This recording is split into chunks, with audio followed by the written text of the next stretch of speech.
मैं भगनी राम मीना हूँ, आईपीएस हूँ 97 बैच से। और मेरे द्वारा इलेक्ट्रिकल इंजीनियरिंग में बी की गई है। और पुलिस सेवा में आने से पहले मैं भारतीय इंजीनियरिंग सेवा में रहा हूँ। और दैनिक सेवा में दिल्ली अंडमान निकोबार सर्विसेज में मैंने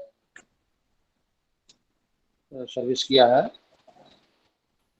और भी कई जगह सिलेक्शन हुआ है उस समय मेरा। और वर्तमान में आईजीपीएससी के पोस्ट पर काम कर रहा हूँ। बड़ी इंपॉर्टेंट पोस्ट है।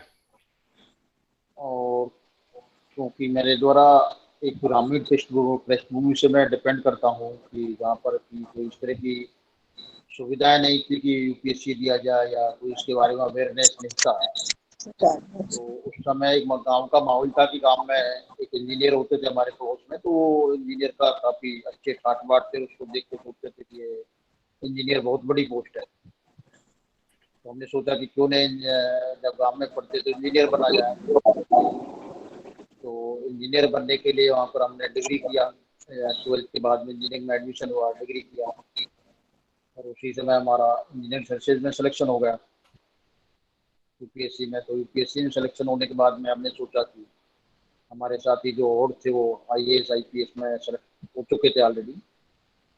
हमने सोचा कि ये जब बन सकते तो हम क्यों नहीं बन सकते, क्योंकि हमको इतने कमजोर तो थे नहीं उनसे।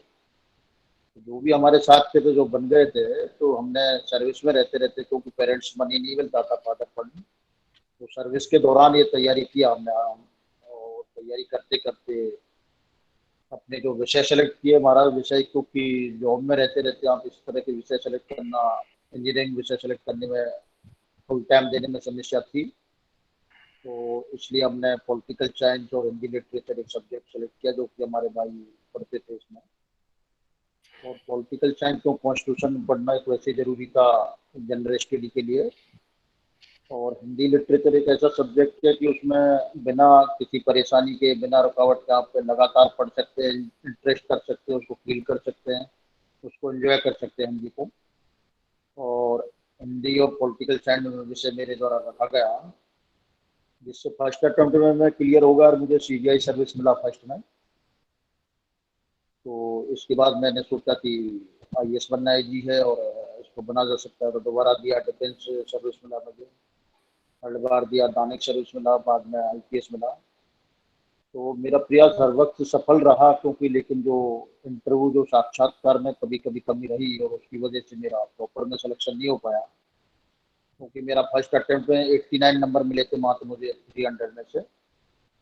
दूसरे में मुझे 132 मार्क्स मिले, और आईपीएस में बनने थे 152 मार्क्स मिले।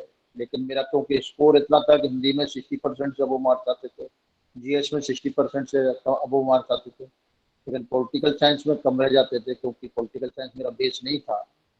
लेकिन इंटरनेशनल लॉ एक ऐसा सब्जेक्ट है, उसमें अच्छे मार्क्स आते थे, एक साइंस की तरह उसमें अच्छा अचीवमेंट रहा।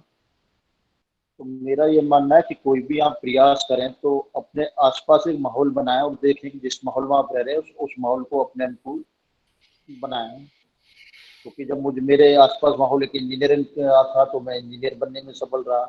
फिर मैंने देखा कि मेरे इंजीनियर के साथ आईएएस आईपीएस बन गए, तो मुझे भी उसी माहौल में देखना चाहिए।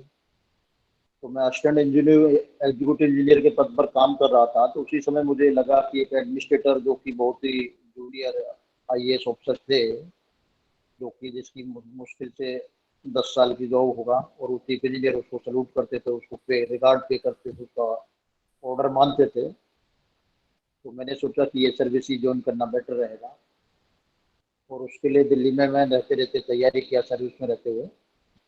और सेल्फ स्टडी के किया, साथ साथ अपने साथियों से बातचीत करता रहा। और उसी बीच में सिलेक्शन मुझे मिलते गए, और अंत में आईपीएस मुझे मिल गया। तो मेरा मानना यह है कि जब भी आप कोई टारगेट रखें तो एक काम करें तो एक मजदूर की तरह काम करें, बीच में नहीं आप कोई छोड़े अपने। जो कि एक लेबर अपना एक टारगेट रखता है, मुझे बिल्डिंग बनानी है, इस तरह का मुझे आर्किटेक्चर निर्माण करना है, तो उसको हम फाइनल शेप देना है। उसी हिसाब से आप लगातार प्रयास करें, प्रयत्न करें, तो कोई भी ऐसी चीज़ नहीं है कि जिसमें आप सफल नहीं हो सकते।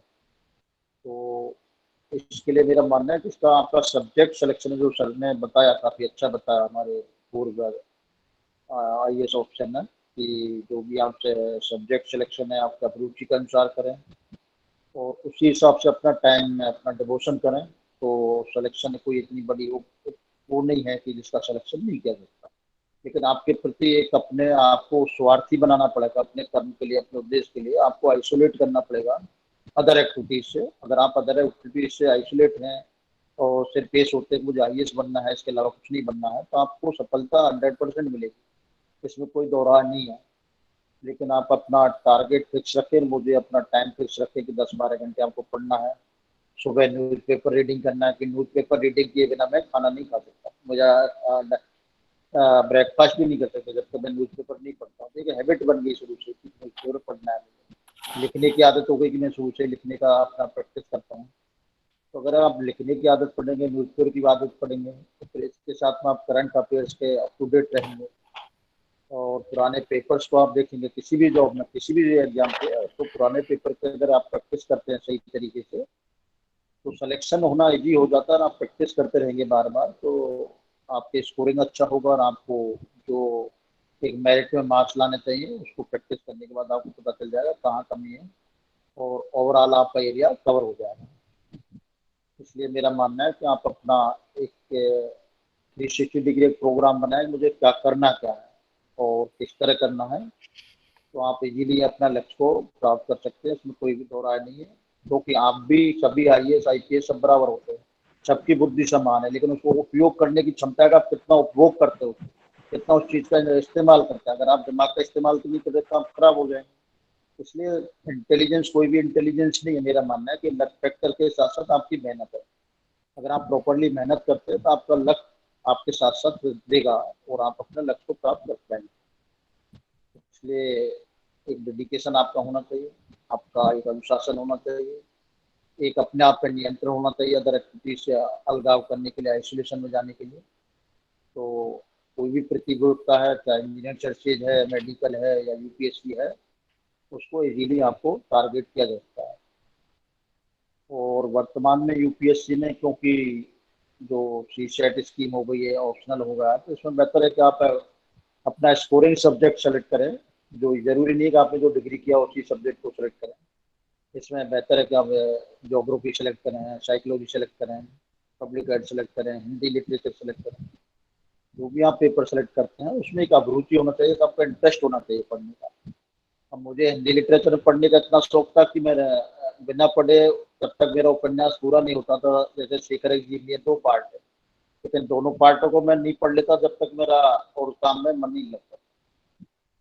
गोदान है, गोदान को पेपर को मैं वन टाइम ही पढ़ने में पूरा टाइम डिवोट करता था। तो जो भी इस तरह का इंटरेस्ट के रुचि के पेपर आप अगर पढ़ेंगे, तो आपका एक माइंड भी डेवलप होगा, बौद्धिक विकास भी डेवलप होगा और आसपास का परिवेश डेवलप होगा। और किस तरह संघर्षों में किसी भी हीरो की लाइफ है, किसी पर्सनैलिटी की लाइफ है, उस लाइफ को देख कर आप आगे बढ़ेंगे तो सफलता आपके कदम चूमेगी, इसमें कोई दो राय नहीं है।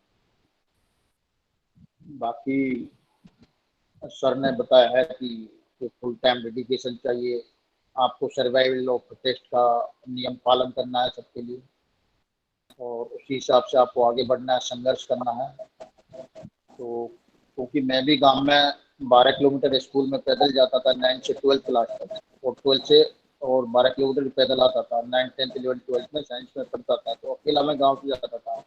तो हायर सेकेंडरी स्कूल कम से कम वहाँ से 12 किलोमीटर था। तो उस समय भी मुझे 100% प्रेजेंट से प्रेजेंट का मतलब अवार्ड देता कि आपके प्रेजेंट सबसे ज्यादा है स्कूल। तो एक डेडिकेशन आपका होता है, तो ऐसा कोई नहीं है कि आप कमजोर हैं या आपके पास कोई पावर नहीं है, कैलिबर नहीं है। आप किसी भी लक्ष्य को इजीली प्राप्त कर सकते हैं अगर आप इस हिसाब से सोचते हैं। तो मेरा ये मानना है कि आप अपना सिलेक्शन अपना एक तो इंडिपेंडेंट बनिए, पेरेंट्स पे डिपेंड मत होइए। जो भी सब्जेक्ट सेलेक्ट करते हैं उसको केयरफुली सेलेक्ट करिए, पेपर पढ़िए और न्यूज पेपर पढ़िए, उसको अप टू डेट अपना मेहनत करके एक इतना टारगेट लाइए कि लिखने की स्किल और बढ़ाइए। आपने ज्यादा जितने ज्यादा लिखेंगे, पिछले क्वेश्चन पेपर को हम दोहराएंगे चले और रिविजन करेंगे, तो आपका सिलेक्शन में कोई प्रॉब्लम नहीं होगी। एक बार हो सकता है आपको प्रॉब्लम हो, दोबारा कोई आपको समस्या उत्पन्न नहीं होगी। बाकी आपको जो भी किसी सब्जेक्ट में अगर डिस्कस करना है, कोई गाइड करना है, तो मैं यहाँ पर पीएचडी प्रयागराज में पोस्टेड हूँ। और क्योंकि मेरी प्लस टू होगी, इसके साथ साथ मैंने लॉ भी किया है, एलएलबी भी किया है, एलएलएम भी किया है।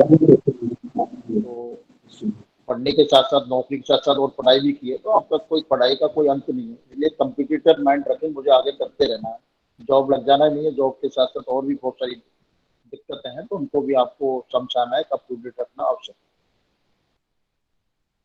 और इस संबंध में आपको कोई क्वेरी हो, कोई जानकारी हो सब्जेक्ट सिलेक्शन के बारे में, या कैरियर एडवांसमेंट में एक अच्छा, हमारे पीडीजी सर ने एक अच्छा अपने बहुजन समाज के बच्चों को, जो कि ये समझते हैं कि हम कमजोर हैं या सर्वाइव नहीं कर सकते या आगे नहीं बढ़ सकते, उनके लिए कोई ऐसा मंच है, यहाँ आकर आपको एक हौसला अपना बढ़ाने के लिए प्रयास, अच्छा प्रयास है ये, जिससे सभी अपने लक्ष्य को प्राप्त कर सकते हैं। और इस तरह के मंच पे ज़्यादा से ज़्यादा अपने सीखें, डिवोट करें, और जो भी अच्छी बात है उनको ग्रहण करें, जिससे कि हम अपने करियर एडवांसमेंट में आगे बढ़े, और नौकरी में भी सफल रहने के लिए करियर को किस तरह यूज करें आप, उसको भी एक अच्छे प्रयास करके सफल हो। धन्यवाद तो श्री आपको मीना क्या, जी, आपने बड़ी अच्छी बातें हमें बताई हमारे साथियों को कि किस प्रकार से उन्हें सफलता के लिए निरंतर प्रयासरत रहना चाहिए। परेशानियां सभी के रास्तों में आती हैं, लेकिन हमें हौसले के साथ उन परेशानियों से लड़ते हुए, उन परेशानियों से जूझते हुए अगर हम आगे बढ़ते हैं, तभी सफलता भी हमारे कदम चूमती है। धन्यवाद Shri Meena ji. Thank you madam, thank you. Ji.